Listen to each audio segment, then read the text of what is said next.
This week, we talk about the 5 big lifts. Also, we'll take the mystery out of autophagy. Did I pronounce it right? I don't know. We'll find out. And we're going to check in to see if I'm any less fat. Let's get into it.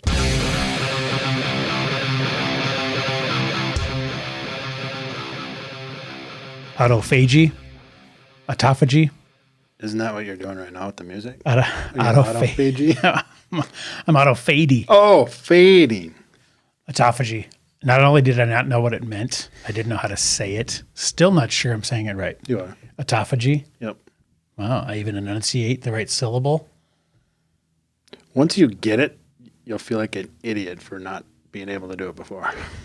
Yes. It's like it's not that hard of a word to pronounce. No, but it's one of those ones where you just don't know it. You're ignorant. And I was definitely that. Don't be so hard on yourself. I gotta be. Playing a rock and roll band. Yeah, baby. You're not supposed to know those words. I'm too smart to play guitar. You just need chords. All I have to do is count to 4.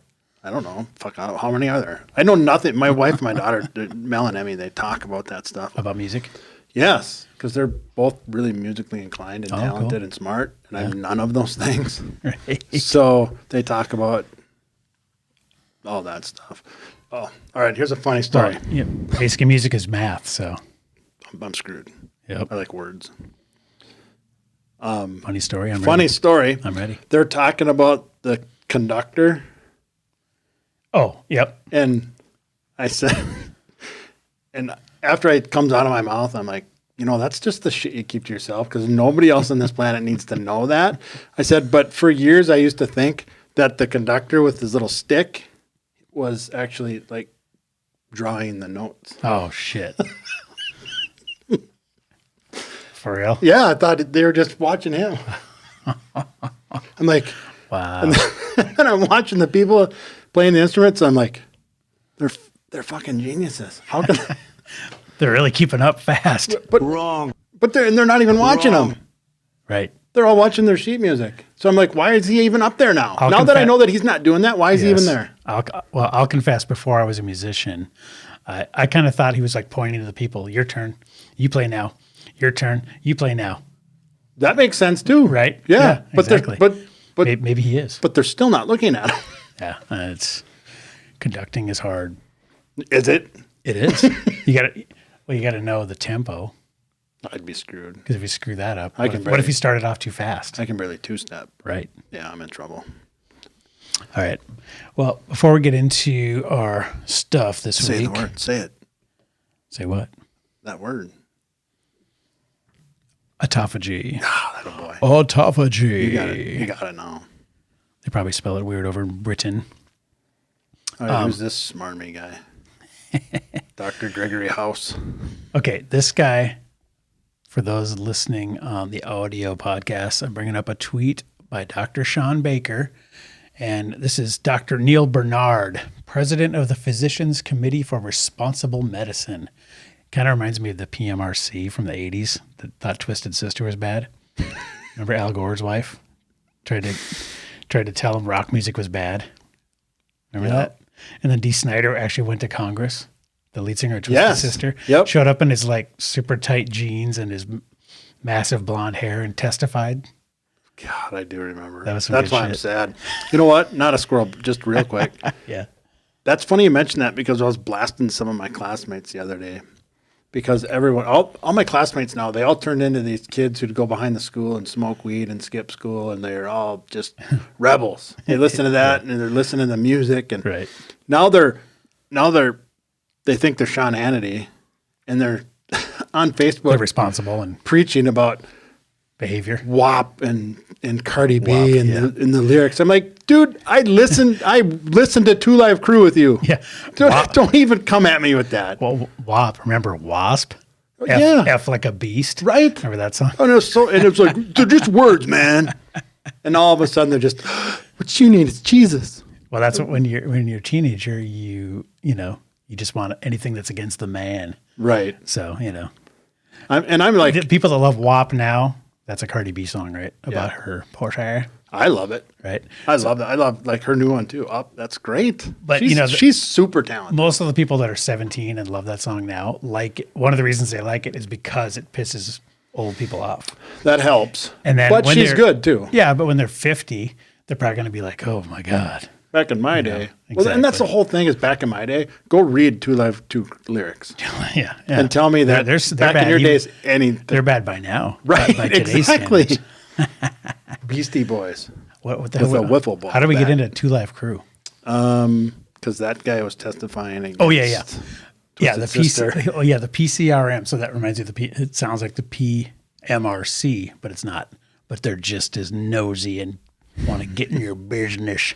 So anyway, Sean Baker tweeted, and this guy's quote, and he said, "Lack of meat makes you stupid." And I'll just read this guy's quote from Dr. Neal Barnard, who, by the way, is from Fargo, which makes it just that much worse. Probably a Bruin. He says, meat consumption is just as dangerous to public health as tobacco use. See, he's not even trying to hide it. He just says it outright. It is time we looked into holding the meat producers and fast food outlets legally accountable. Dude. Libertarian, however, I don't agree with that last sentence. I don't disagree with that last sentence or the last half of that sentence. Well, just don't eat fast food, but it should be your choice. True. And for Should him it, though? to legally hold meat producers accountable, what the hell? Because he equates meat to tobacco use. And I found another quote in this article. I can find it here. I grew up in Fargo, North Dakota. Yeah, okay. He says, I grew up in Fargo, North Dakota, and my extended family is all in the meat industry. Well, I bet they love him. They're good and decent folks. Like the tobacco farmers before them, they got involved in an industry thinking they were making a product that was safe and healthful. But science caught up with them, and we realized that tobacco causes lung cancer. He's literally drawing the exact parallel between tobacco and meat. Give me a Well, break. why are we acting like meat was some new thing that someone just discovered? No, but he's saying we in his mind, we progressed. The science finally caught up, and we realized, just like we realized tobacco was bad. Now we're at the Well, point. no, but where he says they got involved in an industry, thinking they were making a product that it well, just like if you, since I would, cavemen ate meat. I'll give him that though, because like the guys in Tennessee or wherever they grew tobacco, they just did it because their parents did it, and it was just a crop to sell. And tobacco's not bad for you. I don't even know. It's just a leaf. Right. It's what they do with it and crunch it up and put. The nicotine and all the chemicals. Yeah, that right. makes you crave it fortnightly. So then he says that put the industry in a tough position and it put those workers in a tough position, but the government jumped in and supported a transition away from these products. A generation later, that's exactly where we are with meat. And then he's got boycottmeat.com. Jesus Christ. And then the 21-day vegan kickstart. More like vegan kick in the balls. And he's the guy that's going to walk around with that wrist brace on because he pulled a ligament in his arm moving a box. Exactly. Yeah, I mean, it's crazy. I mean, he's not even trying to hide it anymore. He's literally saying it's exactly like the guys at Philip Morris, which by the way, the funny thing about Philip Morris and those companies, I mean, they just make normal grocery store food now. Right. Yeah. They were like, okay, people don't like cigarettes anymore, which by the way, they still do buy shit tons of cigarettes For every year. sure. But okay, the consumption has dropped. So they're like, well, I guess we'll just make Cheerios now. Right. Just as bad. So, you really have to decide for yourself what goes into your own mouth. And I was just talking to somebody about this, and, we were talking about how and this person works in a hospital, and, they were saying the food at the hospital is ironically horrible, right? Like if you go to the food they bring to your room when you're in the hospital is horrible. Jell-O. Yeah, it's all the worst thing you would ever give anybody if you're trying to make them healthier. It's almost like schools, elementary schools, high schools, horrible food. They count tomato sauce on pizza as a vegetable and ketchup's a vegetable. Right. you know, and Have a just heart full- healthy diet of pizza rolls. Yeah, pizza rolls, chicken nuggets, just all kinds of breading and carbs and processed crap. I like chicken nuggets Yeah, of with course. barbecue sauce. Who doesn't love them? I mean, kids obviously love that crap, but yeah. So this guy, this Neal Barnard guy, is from Fargo, which just makes it that much more shameful for me. So Sean Baker is taking him on. I thought that was pretty funny. But those guys scare me. Like, you know, if he had his way, he's going. I mean, he's got a whole organization designed to try to legislate against meat producers. All because he's just so altruistic. Yeah, and that's just scary shit, He just wants to save the world. Yeah, exactly. Really. From the evils of meat. That's really his intention. Apparently, I mean, I think the thing is, Could it maybe be money? Well, I don't know. You know, I don't know how he makes his money besides. By scaring people. Yeah, is it selling? I don't know if he's selling some type of vegan stuff or if he's got stock in the Impossible. You know, I'm not company trying to be muted or not participate in our extremely popular podcast. But the more I learn, and this is an old, you know, higher ed phrase, or philosophy or whatever. The more I learn about nutrition, period, right? the more scared I get because I realize how much we don't know. There's so much that we don't know, not just me. It's heavy. No, what? We're supposed to keep talking? I was just paralyzed with fear there for a It minute. should be. But it's terrifying to think about how much we don't know about food. Well, and then all the forces out there, like I was talking with this person, all the forces out there do not give a shit about what is actually the best for you. It's just literally what can we make the biggest margin on. Well, yeah. And that's it. Right, exactly. It does not matter. I mean, if they could legally sell cocaine, that would be on the grocery store shelves. My concern is the more and more time I spend in this space, my concern is that we as a society are way, way, way too wrapped up in, well, look at him. Look at his abs. How is he wrong? Right. It's just that the visual, that aesthetics that we get so caught up in, and we get so fixated on. We talk about it all the time. You could eat 1,200 calories of gummy bears and lose fat. Yeah. Yep. So then that's all it becomes about. You could be lean, yeah, but not healthy. Right. And we're really, really losing sight. Mm-hmm. But then the polarizing opposite of that is when people go, see, I can eat whatever I want. And I don't have to be, ripped. Right. You just said it. Mm-hmm. That guy's ripped, but he's not healthy. Well, I'm not ripped, then I'm healthy. Because if that's true, the opposite has to. You know what? That's just. It's so exhausting. Well, because what you're saying is it's hard to decide who's right because we can't even decide the metrics by which it's going to be measured. Right. And then for every link, there's a link in that story you just had up there.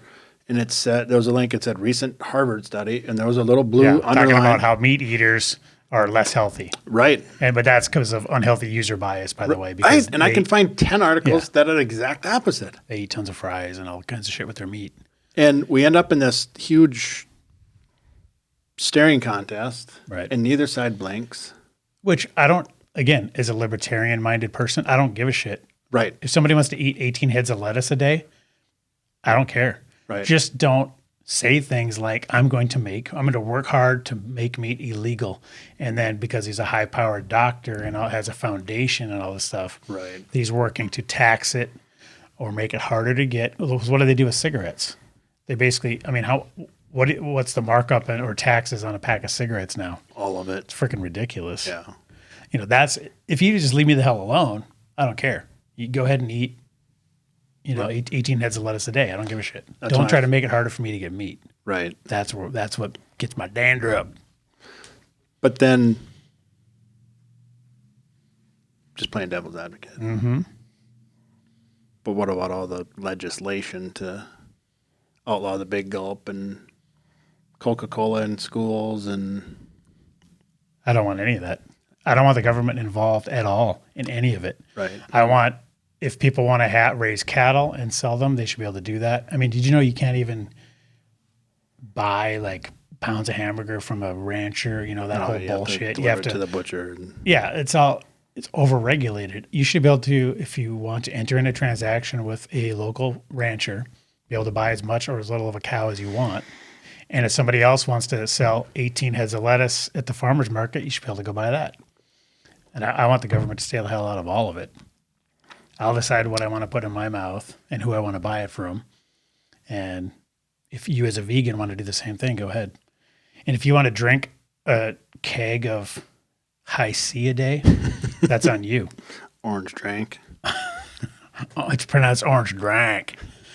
All right. So it's the exact quote escapes me, but I think it's TJ that said, never trust a government who says they're here to help under the guise of safety. Yes, exactly. Yeah, you gotta ultimately you gotta worry about yourself. That's what because when you're a kid, you just think, well, the school obviously has my best interest at heart. And then they hand you the big slice of rectangular pizza with French fries.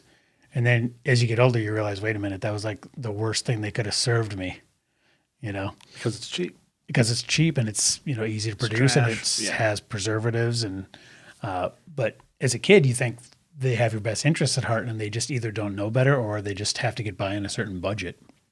Right. So you just have to really make these decisions for yourself. Like impoverished families. But that's a whole other episode. Yeah, because, honestly, if you're doing intermittent fasting, I tell my wife all the time because she'll bitch when I buy like ribeyes, at $12 a pound or whatever. I'll go, I'm the cheapest date in the house. Right. Because if I'm eating one ribeye a day, yep. I'm consuming the least amount of food in this whole house. Yep. As far as by volume and by dollar amount. For sure. That's what I always tell people. And you don't have to eat ribeyes either. No. Ground beef and eggs. Yep. If you just get ground beef and eggs and some salt and drink water out of your tap, your grocery bill will plummet. So out of your waistline. And, oh, yes, that was good.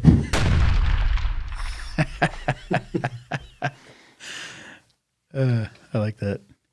Well, speaking of... it's true, though. I tell people that all the time. They're like, eating healthy is too expensive. No, it's because you just eat too much expensive, healthy food. No shit. Just don't eat as much of it. Right. And you won't have to. You don't have to have filet mignon all the time or ribeyes. Right. Here's the other thing, though, and we've said this before, but what is more expensive than having to go to the freaking doctor and have medical procedures and buy insulin and be on statins and all these other consequences and have to buy bigger clothes all the time? These are just my pre-medications. Right. I mean, I think the cheapest thing ever is to eat ground beef and eggs and stay out of the freaking hospital and never use your insurance deductible, and that is the cheapest way to get by, in my opinion. And then if you are healthy and you're not in the doctor all the time, then you get an HSA, you load that thing up with cash. Mm-hmm. That's as good as money. That's right. Hey, raise your stool up a little. You look like a little kid compared to me. I like it. Yeah. See, I'm just getting comfortable. You look like you're my son. It's because I'm slouching. Daddy, what are we talking about? Finally got a chair where I'm okay. Yeah, need some padding for that muscular ass of yours. It would be the opposite. Okay, so speaking of funny things, I found this funny meme here, and it says, we're talking about the 5 big lifts this week. It says, ever since I began heavy deadlifts, one testicle has become slightly larger than the other 2. Is this normal? That's pretty good. Oh, I'm going to have to see what he's talking about. I don't get it. I want to know what that abnormality is. That was funny, though. That was really good. Okay, so we got a question from a listener. Or watcher. Or watcher, yep. Hope she's So not this is watching. from Joan. She says, I have a great question for you about fasting. This goes back to our fasting episode a few episodes She called ago. her own question great. Yeah, and she's right. I have been told that fasting activates a person's natural human growth hormone. Is there truth to that? Fact. I'm going to go with fact. True. Yes, it is true. And I found this article from Diet Doctor. He's got a phenomenal podcast, by the way. It's not as good as this one, No, obviously not. but it's really good. It is really good. And he's got actually a great website too, dietdoctor.com. He's got tons of stuff about low carb, carnivore, everything, keto. And this article goes really into depth about what human growth hormone is, why it's beneficial, and why you don't want to have low levels. I have a correction to make. Okay. I had mentioned that. How could you have a correction when you're never ever wrong though? Hey, even a clock's wrong twice a day. I don't know. Something. There was a clever witty come back, and I can't think Even of a it. Dewey's wrong twice a year. Right? Maybe. Probably not though. No, but the one of my clients who had mentioned that she ordered some stuff from the Diet Doctor, Oh, and they wouldn't return it. They said 100% money back guarantee, and they wouldn't take it back, and then they still wanted to charge her shipping. yeah. It wasn't. It was Dr. Eric Berg. Oh, different site. Okay. Yep, it was not Diet Doctor. Okay. Good to know. Good to know. His name is safe. All right. So anyways, on this article, he talks about what human growth hormone is, why it's important. We won't go into that, but this paragraph is pertinent to the listener's question. It said they published a study of a single patient who decided to undergo a 40-day fast for religious purposes. Glucose goes down from 96 initially, it drops to 56. Insulin goes way, way down. Starting at 13.5, it drops quickly to 2.91 and stays down. That's almost an 80% drop. So he talks about why that's beneficial for type 2 diabetics. But our concern here is HGH. It starts at 0.73 and peaks at 9.86. That is a 1,250% increase in growth hormone. A shorter 5-day fast gives a 300% increase. All this HGH increases without drugs. So I'd say that's a pretty definitive hell yeah. So I'd like to see this numbers on short-term time-restricted feeding or intermittent. Yeah, that would be. That's one I don't have the answer for. HGH, everyone says, remember the bro science? Like, dude, you got to lift in the morning. That's when your HGH Trying to time out your protein synthesis window and all that stuff. Your HGH is at its highest, and you got to use it to your advantage. Right. That's your highest because you just didn't eat for 12 hours. Right. Exactly. Yeah, I don't know how it works as far as just time restricted feeding. If you would see a major benefit. I think you would. Shorter, maybe not major, but some. You'd have to quantify it. I'd like to see it quantified. Good question. So that's one for another time. But the basic answer to the question is yes, fasting will activate a person's natural human growth hormone. True. Proven true. Maybe that's what Barry Bonds did. He just fasted a lot. That's all I did. He just fasted. Barry Bonds, what's your secret to hitting 500-foot bombs? I never eat. Just fasting. I just never eat. Oh, yeah, that's all. Why is your head so big? Ego. Right. All right. So let's get into we're in the middle of our Mission 22 push-up challenge. Sore again. Finally back on track after my little rogue challenge. Okay, so let me find my numbers here. I know what I am. I already looked. I'm officially halfway. I am and we're recording this on the 21st of April. So we have the entire month, so 30 or whatever, 31 days. And I have logged a total of 1,521 push-ups. Oh, you're doing good. It means I have 679 to go. And I did the math, and it's basically like 70 a day. So I'm pretty much just on pace. I haven't caught up or gotten ahead, but I just haven't lagged behind. So I'm hanging in there. Well, I'm doing my catch-up this Saturday is 500. Ooh, that's going to be brutal. Dude, it's the Oreos. They activated my human growth hormone. No, it's just way easier to eat the whole bag. So I'm going to eat the whole bag on Saturday. Oh, dude. Yeah, but if I try to eat a whole bag of push-ups, I end up, not be able to get an inch off the ground after about 80 of them. Right, but a whole bag in the terms of push-ups is till I can't eat anymore. So 500 is going to be about. if you're going to do 500, you just right when you get up, you do as many as you can, and then like once an hour, you just drop and do as many as you can, all in or what one are you doing? sitting. You do it in one sitting. Yep. Oh, make sure shite. my phone and my headphones are charged, and Dude. because I got to wear that vest, so I'm not going to sit and take it on and off all day. Yeah. That's the nice thing about just doing them raw, like I do it. Oh, fuck. I You just do get up 10 and at your just desk. drop down, and in fact, what I did when we were recording the other day, I just was like, oh shit, I forgot to do them, but I did them right at the CrossFit gym. Hey, I didn't count those 3 that I showed you that day. Right. I get shorted myself. Yeah, but I'll do that all the time though. I'll forget, and it'll be like 11 at night. I'm like, shit. No, then you can't sleep. You got to wait.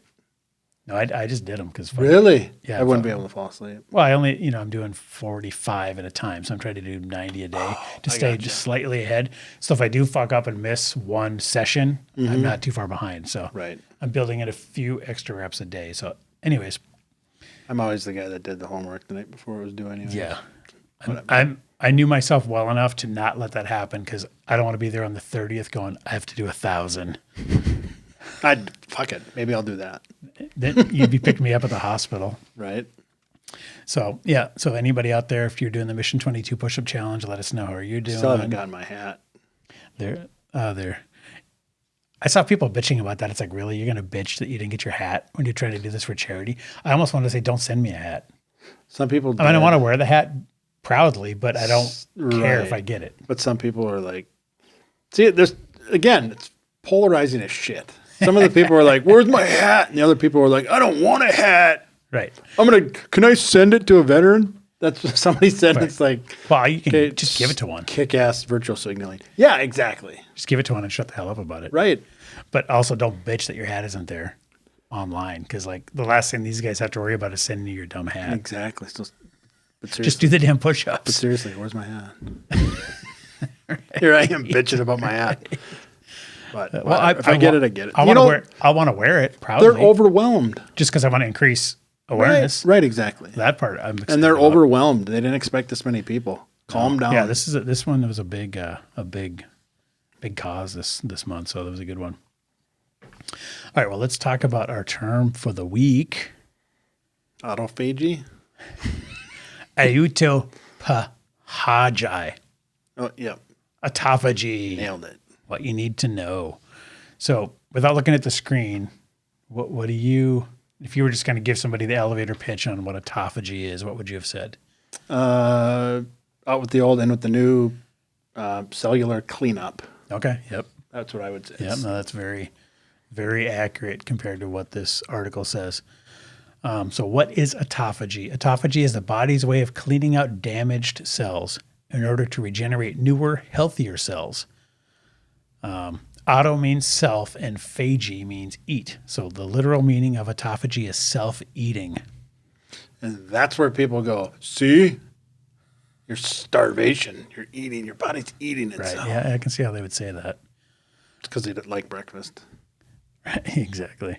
So it says here, this is because autophagy is an evolutionary self-preservation mechanism through which the body can remove the dysfunctional cells and recycle parts of them towards cellular repair and cleaning, according to board-certified cardiologist Dr. Louisa Petrie. That deserves a bomb. So, That deserves a bomb. that deserves a bomb. So removes debris and self-regulate back to optimal smooth function. speaking of autophagy and fasting, there's Right, because that's one of the ways you activate this. Oh, were you gonna? Did I just? Well, no. Did I just stomp on your touchdown call? No, we're just talking about it, but that is the main way to activate Absolutely. this, right? Is to quit giving your body Shit to do. stuff to do and let it Right. work on the maintenance. It's kind of like when the custodial crew comes in at night, Right. and cleans all the hallways that got dirty during the day, and nobody's there making a messy again Right. while they're there doing their 8 hours and cleaning up. Yes. But if you eat constantly or have students in your school 24/7, Right. you're not It going to never be able gets to do clean. that. Yeah, You were gonna say. there's a in the CrossFit world, Matt Fraser is the healthiest, fittest man in history. Mm-hmm. He's won 5 straight CrossFit championships. Yeah. Freak of nature. Crazy. Amazing. Guess what he's doing now?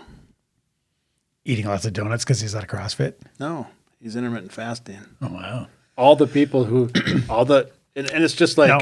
and I posted this on Facebook yesterday. And Do you think it's because since he's not burning 5 bazillion calories a day, he's starting to pack on that's fat? exactly why he said, Right.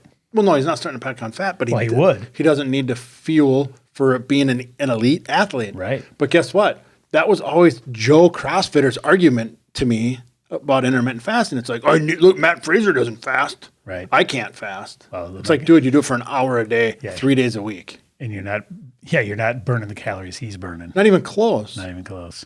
So they're like, well, I CrossFit, so it doesn't fit. It works for you, but you pay for a CrossFit membership. Exactly. But people are like, oh no, I go to comp class twice a week. I'm a CrossFitter. Look at my bank statement. Right. And then you walk in and the owner goes, who are you? I've never seen you in here before. I've been paying for 2 years. I don't know why I just thought that when you said that, but I thought of the t-shirt. I shouldn't even say it on the air. That means do it. I know. Do it.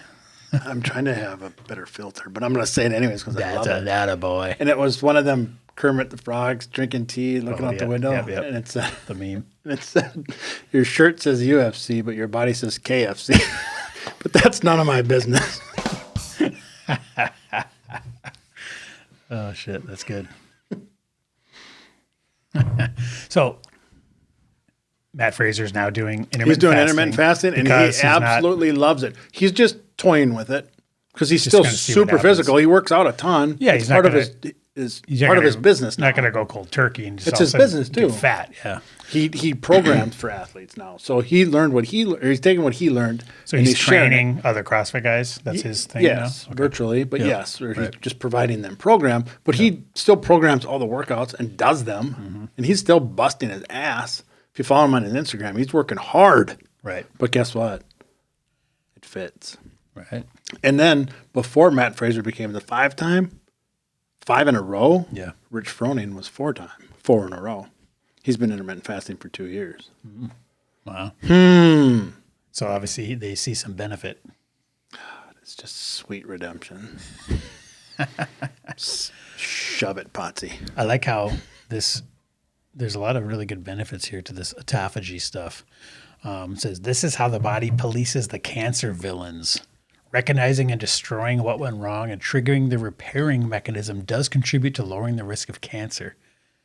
I mean, wouldn't you want to lower your risk of cancer? No. Breakfast is the most important meal of the day. Exactly. I don't care about cancer. So diet changes that can boost autophagy. People get so triggered by that when I make fun of them for eating breakfast. Oh, yeah. Well, you've been raised. You've been raised. No, but it seems like such a stupid hill to die on. Yeah. You know what? Maybe you're right. I should give that a try. Well, I'd say breakfast is the most important meal of the day if you didn't eat the other two. Wherever you break your fast is the most important meal of the day. Yeah. I just happened to be at 12:30 or 1 o'clock. Exactly. Yep. Okay, diet changes that can boost autophagy. Remember, autophagy literally means self-eating. So it makes sense that intermittent fasting and ketogenic diets are known to trigger autophagy. And why? Fasting is the most effective way, it says. Why does the keto diet trigger? I don't know. Maybe because of ketosis, a diet high in fat and low in carbs brings the same benefits of fasting without fasting, like a shortcut to induce the same beneficial metabolic changes. That was just right off the top of my head. Fucking right ahead. I wanted you to answer that. I didn't even see that coming. But you've heard me say it. Yeah. The point of the ketogenic diet is a fasting mimicking diet. Right. To trick your body into think you're fasting. Yep. So that's using your stored body fat as fuel. It thinks you're fasting. Yep. It says in the keto diet, you get about 75% of your daily calories from fat, 5 to 10% from your calories from carbs. This shift in calorie sources causes your body to shift its metabolic pathways. It will begin to use fat for fuel instead of the glucose that's derived from carbohydrates, like Neal Barnard says you should eat all day long. In response to this, healthy grains, bullshit. Just give me all the peaches. In response to this restriction, your body will begin to produce ketone bodies that have many protective effects. Studies suggest that ketosis can also cause starvation-induced autophagy, which has neuroprotective functions. Ooh, that's why you don't get the Alzheimer's, the Parkinson's, Type 4 diabetes. type 3, whatever the new forms of diabetes that they're referring to those brain and Alzheimer's is. yeah, Alzheimer's type is 4. called that. Yeah, I mean, so autophagy is something you want to benefit from, you want to use. And so keto diets or any type of ketogenic diet or type of fasting is a way to spur that on. Yes, sir. Damn right. There's a lot of benefits to this fasting thing. Basically, you don't need to be stuffing your face all day. We weren't designed to graze. Right. Be on a constant drip. We're a victim of our own success as a culture, just having this too much hyper palatable food available at the fingertips. You can stop at any store and I said this a long time ago. and fill up on just complete crap. Right. And it's hard. It's actually hard to find the things that, like when you go to a gas station when you're doing carnivore or keto, it's tough. The holiday stations are the best. I mean, some people, They have boiled eggs. yeah, hard-boiled eggs. Some people have meat sticks and stuff. But those Stay away from the processed shit. Yeah, some of those are really processed, but Still better sometimes than it's the only Snickers. option. Better. Yeah. Oh, what do you mean? Wow. They have Gatorade protein bars. Well, 1,100 calories. the only option that's not as good, not better than fasting. Still, the best thing to do would just be walk out of there skip. with water. Yeah. You walk out of there with a carbonated water. Yep. But yeah, it make it tough. It's kind of a challenge that I've taken on when I first did the low carb thing, the first time ever, going to restaurants, right, and figuring out, okay, I would look at it as a personal challenge. Like, how do I exist in this restaurant? What am I going to eat? Don't go to Olive Garden. Oh, Olive Garden, that's a tough one. They don't even have appetizers that don't have You can noodles. get a steak, but that's about all you can get. Yeah, but it's covered in noodles. Well, right, you just got to say hold the pasta or whatever. Right. And it's a shitty cut. Hold the Right. breadsticks. Yeah, normally it's like a little chunk they throw on top of a big thing of pasta. Yep. And then keep the Italian places are the hardest. Yep. I've Keep found. keep the salad coming, hold the croutons. Yep. Yeah, crazy. All right, well, let's get into our topic for the week. The big 5 lifts. Okay. So, just so people know, kind of how I stumbled upon this for a topic idea was, I recently got my squat rack installed in my house, right? I was just Did you Google how to be a man? Shut up, you. No, but I was thinking, well, what do I do? Like, For sure. And this, we'll do a whole episode on this, like how to decide how much to work out, what types of exercises to do, and how frequently, and even more in depth than that, how many reps, how many sets, at what weight. I mean, that's 5 episodes right there. But just the minimal amount I researched it, I started seeing all these certain exercises over and over and over and over. Because when I was a kid, when I first ever, funny story, I got my first weight set ever when I was in high school. Was it the ones with the sand in it? Well, I hung out with wrestlers, right? Oh. So they were, and I went to a couple of their practices, and nobody works harder than freaking wrestlers, dude. Oh, no. They were like puking and stuff Yep. in high school. Yep. And these guys were, hitting the weight room. So I would hang out with them. And, I was incredibly puny. I probably weighed 130 or something crazy, and 12th grade. Yeah, probably. And had no muscles and stuff. But I actually got up to a 185 bench when That's good. I know. And my grandfather had these weights, like just a free weight set. Yeah. That he used to take with him. He was an engineer on the railroad, and he would take with him when they would go overnight, and they would work out like in the box cars. Mm-hmm. So I had this like really old school, barbell with some like cast iron, and like a thing you screw on. Oh, for yeah. the collar. The collar, yeah. Yeah. So I actually had those in my basement when I was in high school, and that was all I'd ever done. It was just, and you're curling basically because you think bicep. I want a big bicep. I curl.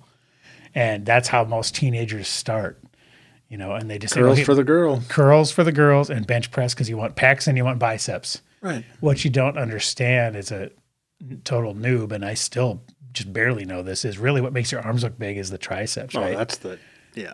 That's what make your shirt sleeves, get tight and make your arm look big from the side is the triceps. But it's 2/3 of the arm. Yeah. Of the upper arm. So, you're doing, curls because you're like, I need the bicep, and you're neglecting, the triceps. So, Yep. anyways, that got me down to this path of like, what do I do? Been the opposite. What's that? So I've always been the opposite. What do you mean? I always worked tries. How did you know that though? Like when you first started? Because I was Did good somebody at it. tell Because I was you? good at it. So So- I gravitated towards it. Because benching, you were Yep. okay. I Yeah. just I'm genetically built to push. right. Okay. Yeah. So they're like, holy shit, you've never benched before? That's a lot of weight. Oh, I'm gonna do this all the time. I want praise. Right. Give me some more of that. It felt good. Yeah, that's funny. But anyways, I didn't know, what exercise to do. But so anyways, I started seeing these same compound lifts, they call it. And there was a certain 5 that they would mention all the time. And they're kind of time tested and called the big 5. And I think the reason is because they work between these 5 exercises. You're pretty much hitting every muscle group. And one thing I learned along the way too is there's a compound exercise and a isolation exercise. And a compound exercise is one that exercises more than one muscle at a time. And isolation would be like a curl where it's just pretty much bicep. Whereas a compound would be like a squat where it's like quads and, all the core is engaged and, there's all kinds of other muscle groups. And these compound movements are really time tested for making people stronger and building muscle. So that's why people do them, because they're a very efficient way of working out very effectively. So the 5 big lifts. And they're just raw. Yeah. Right. I mean, it's just brute strength. Brute strength. Yeah. But it's productive because, you wouldn't think like you're thinking vanity sometimes, when you're a teenager, you're thinking, I want the biceps. I want the chest. But you don't realize what makes you look big is actually your shoulders, like width-wise. It's actually like the delts. Yep. Right. So if you're like a teenager and you want to look wider, really, you should be doing like lateral, a lot of shoulder stuff and the presses and everything. We should be doing it all. Right. Exactly. Do it all as hard as you can. But it's just funny the perceptions, Yeah. Or like the, what do they call these? The lats, right? Yep. That what makes you look wider. And then by comparison, your waist is narrower. Because as guys, you want that V-tapered torso that evolutionarily makes you attractive. A breeder. Like we talked about last week. There's certain ratios. He would make a good litter. Yeah, exactly. You'd make a good provider and a good donator of sperm. So anyways, the 5 big lifts: bench press, squat, deadlift, barbell rows, and overhead press. So those are the 5. So we're going to go through those. So when you were, have you done all of these consistently, or Yes. like how did you first hear about what these How did were? I first hear about Yeah, him? or just like Sports. okay. Yeah, football. Funny, I was watching some. I forget his name now, but he was hanging out with Brian Shaw, the strong man. Forget his name, but Eddie Hall. no, it was a different, not quite as known. But he was basically saying, unless you're trying to deadlift to win deadlift competitions, don't do it because the risk to reward ratio is really bad. That's why. That was probably Robert Oberst. Yes. Okay. Yeah, exactly. Because he said because he was almost in the NFL, and he said when he works out with NFL people, they never deadlift because the risk to reward ratio is bad. Yep. So they'll do other things that work those same muscles, but it's at less risky. So there's lots of things to be aware of with these lifts. So we're kind of going to go through them one by one. And here's an article I found, and I'll of course put all these articles in the show notes so you can reference. Look at Arnold's pecs. Yeah, he's Dude, what the those F? are D cups, baby. So, there's lots of videos on how to do all these, what they're called, the proper form and everything. So I'll put that article in. Then, okay, weightlifting 101, the beginner's big 5 lifts. Do these 5 lifts. It just says it straight out. Exercise is undeniably good for you, although getting started down the path of physical fitness can feel overwhelming at first. There are a variety of workouts available that ease you into the experience. We're going to be looking at the 5 big lifts today. These basic lifts are called compound lifts, meaning they engage multiple muscles at once and give you a complete workout in one exercise. since the simple act of feeling like you're making progress can go a long way in encouraging you to commit to this lifestyle change, the big five are considered fundamental in the world of weightlifting. Let's get started. So then they go through and talk about why each lift and which muscle groups they engage. So first, let's talk about bench press, okay? Yes, yes. Let's hear it says the bench press is one of the most recognizable of the basic lifts. Even those who have never exercised before understand the movement. If you're looking to build up your pecs, upper chest, and shoulders, the bench press is the way to go. Triceps. And triceps, yep, exactly. So then I found a good article here that talks about how to master the bench press. So bounce it off. Put your feet on the bench. It's funny as I was watching some videos on these power lifters, and there's so much I don't want to call it cheating, but there's so much bullshit now. Like in the powerlifting thing, they arch their back off That's part of it, though. the bench so far, that the range of motion is so tiny. It is, and it's part of. But technically, they're not breaking the rules. But it's part of the technique for the sport. Right. It's just like it's not a real pull up. The kipping isn't a real pull up. Exactly. But it's a race. Yep. So these guys, if they only have to drop the weight a couple inches, it's a lot easier than having to go all the way down to your chest and all the way up. But guess what? What? The people they're competing against get to do it that way too. Exactly. So yeah, it's a level playing It's field. all relative. So bench press. So let's talk about proper form with the bench press. So when we were, and by the way, we recorded some of these, how to do these lifts, and we're going to be putting videos out on and we're demonstrating the form, and Dewey talks a lot about how to do them properly. So look for those on our YouTube channel as well when I get those edited. So when you start the bench press, I remember you always talked about starting on the feet. Sure. Right? So talk a little bit about why that's important. Well, one of the sayings I like to use, I stole from Ross Edgley, which that guy's dope. I really, really like him. He's got a book. It's called The Fittest Book in History, I think. Okay. Something like that. Just look up Ross Edgley book. Very, very good. He uses a phrase especially when it comes to the big five. And I stole this phrase because it's such an amazing metaphor. And it is, you can't shoot a cannon from a canoe. Oh, yes. I like that. Because the foundation isn't stable. Yes. Right. So when you see guys or gals, sometimes girls are much better at it because they pay attention to direction. Right. And then trying to just impress and crush the bar. Yeah.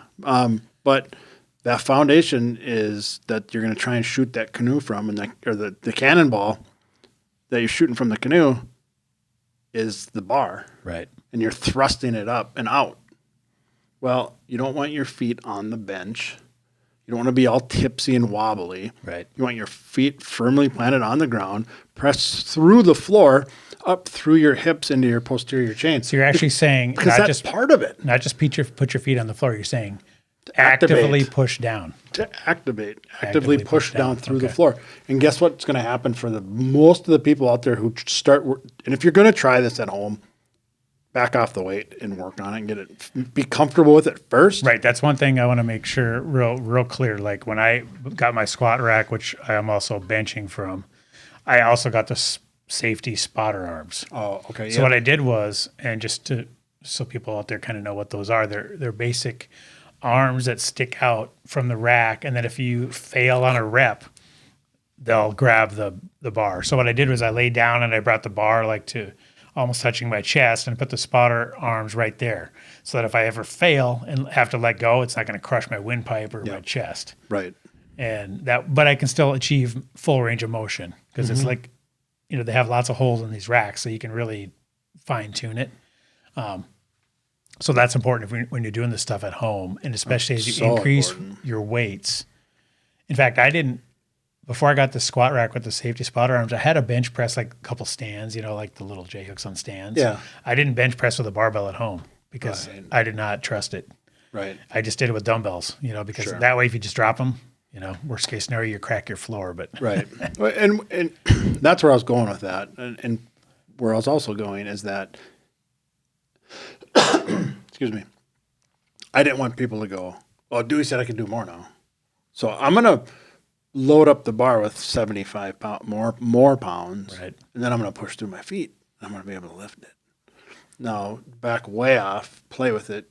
Get the form feel, down. yeah, just The get form down comfortable with first. that technique and pushing through and using your whole body, not just laying there and pushing with your, So you're just saying your push arms. down your feet, engage your core, keep your core tight Yep. while you're doing it, right? Yep. Small of your back off the bench. And then when you push through your feet and you have your posterior chain and your core locked in and tight and engaged, dude, you're seriously going to be able to lift a lot more. Right. Absolutely. No, it makes sense. Yeah. Now, let's talk about like how many sets and reps to do. Just as a, again, this is a multi-episode topic here, but let's say your average person does 10 reps and maybe 4 or 5 sets. Okay. So how That's a lot. is it? Okay. Well, how many? 3 sets. 3 sets. Okay. Of like 10 each. 3 sets at 8 to 10. And is the idea that by the time you get to the last rep of the last set, that you're approaching failure in order to achieve that hypertrophy, which means engaging the muscle growth? Yeah, that's an interesting question. Some of the common belief is that a lot of people go to the gym like I do by myself. Mm-hmm. So I could get by with 3 sets of 8 to 12 at a moderately heavy weight and get a good workout in and create necessary stimulus. Yep. But I could do it in a lot less if I had a spotter. Because I could go heavier. Failure. I could go heavier and go to failure in less sets and reps. Gotcha. But it all depends on what you're training too. Yeah. I mean, sometimes people need that higher reps. Like in CrossFit, you have to train that volume. Trying to get endurance, Yeah. not just Right. pure force, You're right. force strength, or whatever they call that. Yep. Yeah, it makes sense.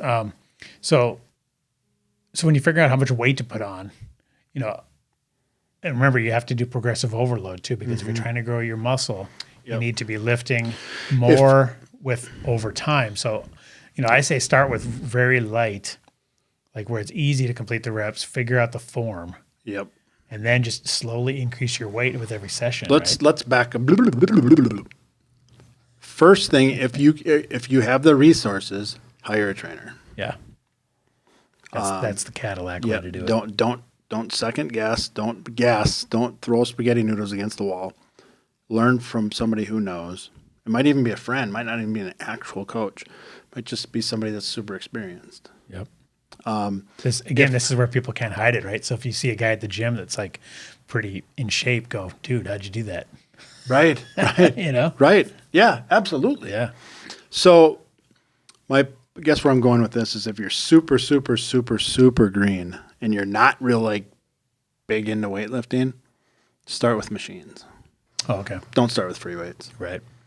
Because typically what you're going to want to do, the first thing you're going to want to do. Because then if you fail, this isn't an instructional video. I'm just saying typically what you're going to want to do is test your 1 rep max. Oh, just to see. Well, no, not just to see, but to use that number and the percentages of it to determine your reps. Because typically, let's say your 1 rep max was 200 pounds, and they say you do 60% of that for your set work. 60% is the number. Yep. Okay. So, right. So that would be 120 pounds for 10 reps for 3 sets. Right. If you could max out at 200 for 1. Right. Okay. Yeah, that's a good rule of thumb. I like that. But if you don't already know that, start on the machines. Right. They have Nautilus chest press. Oh, yeah. They have Nautilus lat pull downs. Yep. I mean, there's so many things you can do. And that's a good way for a super novice to start. But if you're doing, the reason the barbell bench press is so good is because you have to utilize all those other muscles. Ooh, it's all the little ones. To stabilize the bar, to balance it. Yep. So that, engage, that's why these compound movements are so effective. You're doing all the work. Right. There's no assistance in any way in the terms of stability. Yeah, and it's hitting a larger amount of muscles. For example, we have a Nautilus machine at the gym, and it's a seated chest press. Like you're just in a chair Yep. and you put the pin So you're down. seated vertically. Yeah, so you You're put the laying pin down and you got the handles like right here, and then Yep. you just, and it's like 330 or something it says on the bottom. Yeah. I can put the pin in there and just go, Just like nothing. yeah. Well, Compared not to- nothing. It's hard as hell. Well, but But if that compared to was a barbell. 330 on a barbell, Right. I'd want 2 people on each side. Yeah, it'd be way sketchier. Right. Yeah. Because there, it's just, I'm just pushing. Right. It's just raw pushing. One thing I found, as far as bench selection too, I found like I had a really cheap Amazon bench when I started. Oh, yeah. Too high.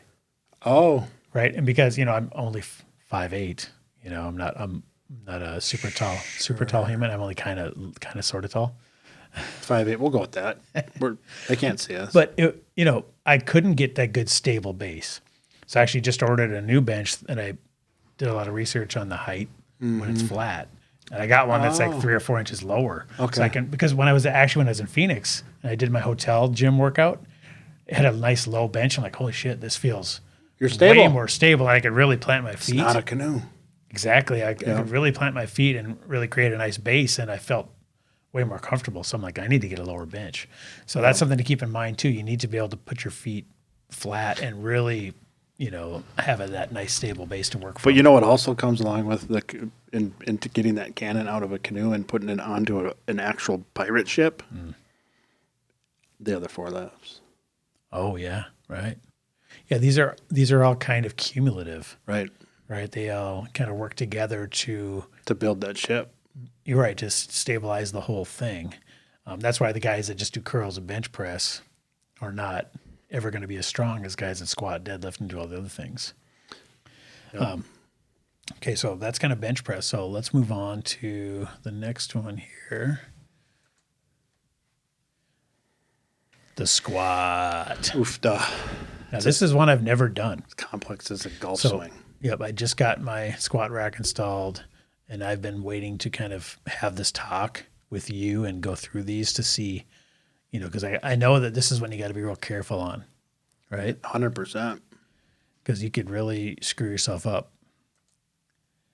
So, I got the safety arms.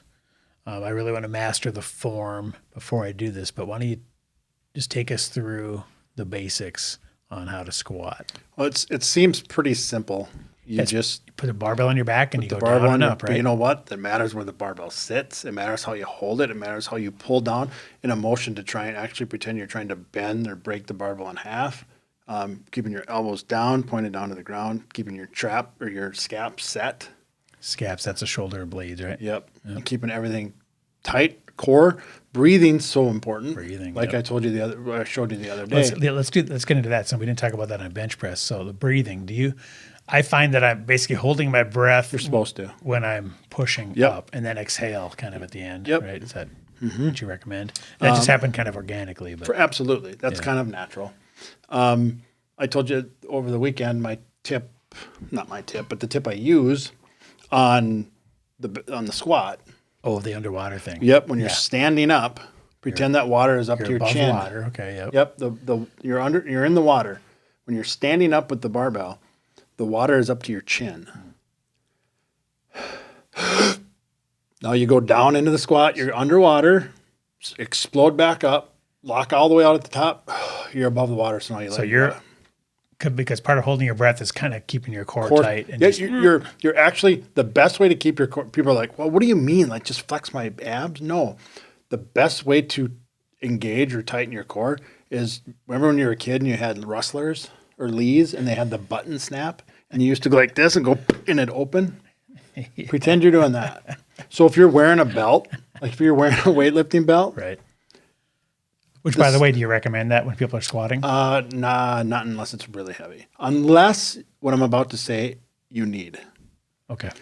Who would need a weight belt even if they're a noob and they're not going to be going heavy? They don't understand what I'm about to say Okay. with pushing out. So what you're trying to do is if you had that weightlifting belt on, you went it up here, not down here. Right. It's not a dress belt with your clothes. It goes up here. And then you want to try and pop it off. Okay. Like it's only being fastened with buttons. And you want to just pop those You're buttons trying to out. increase that pressure against it. exactly. Because that pressure against that is the pressure that's around your spine. Oh, okay. So when you do that, you're engaging there too, and you're engaging everything. Wow. So other people like to say embracing for a punch. Okay. Right. Yeah. Okay. So let's talk about how Or bracing, not basic. embracing. Let's talk about the basic. Not hugging. Right. Yep. I get you. All right. Let's talk about the basic movements. Now, I know nothing about this. Okay. So do you walk up to the bar, facing the rack, or some people are in the rack facing, they walk out? Like, what do you prefer to walk up to the J cups and then back? Okay. Yep. So you're saying walk up to the bar, so you're facing the rack. Yep. Then you step under. I don't want you trying to put it away backwards. Walking backwards. Okay. So that way you can always, when you back away from the rack, you always have it in your sights. Yep. Okay. Yep. So you step under the bar. Step under the bar. You pull it off. You put it on if you're a high bar, you're up here. If you're a low bar, you're up here. We're not going to get into that. Yeah, there's all kinds of. absolutely. Even look under here. They look at all these variations of squats. Oh, right. There's like 20 different variations. Yep. So we're just talking about the basic barbell back squat, they Right. call it. So it's just on the back of your shoulders. So there's so many things that go into it with foot placement, stance, flaring. How far do you flare your feet out? Pointing your toes out. Yes. Yep. It's like It looks like from this picture here that she's a little bit wider than shoulder width apart on the feet. But remember, like I told you, your squat is as unique as your fingerprint. Right. Your squat is your squat. And that includes depth. So some people would be like, well, she's not down far enough. Well, that might be all she has. Right. So She's about parallel. Yeah, I think she's probably maybe a little below. Maybe a little below, yeah. But even if she's a little above, it's okay. That's all she has. The main thing is you want to activate the muscles Right. that you're trying to build. Yep. And there's so many without injuring yourself. Right, exactly. That's the hard part. But I see so many people in the gym and they're like this and they're standing up straight, they got their core locked, everything's engaged, everything's locked down, and then their first movement is just straight down. And that's all quad dominant. You're falling forward and your knees are going to go out over your toes and you're in for a world of hurt. So we don't do that. And this is where the hip The hip hinge or the initial motion is back. hip goes back, right? Yep. So is the bar travel, let's talk about, one thing we forgot to mention on the bench press, the bar travel is not straight up and down vertical. Oh, right. No. It's from like the chest to above the head. So it's almost Yep. like it's at an angle slightly. It is. You're not pushing straight up and down. It's and exactly like I was showing you on Sunday, Yeah. how you do push-ups. Right. You don't just go like this. Yep. You go. Yeah. And that's takes some learning to figure It does. out. Yeah. Yep. But And the reason for that is what? Is it to protect shoulders? it's your natural movement. Oh, okay. Yeah, So and the natural movement is going to protect your shoulders. Gotcha. Okay. Because if not, you can be out wide and your range of motion is less. If you have a somewhat developed chest, you're probably going to be able to push up some more weight. Yeah. But you're also going to need rotator surgery.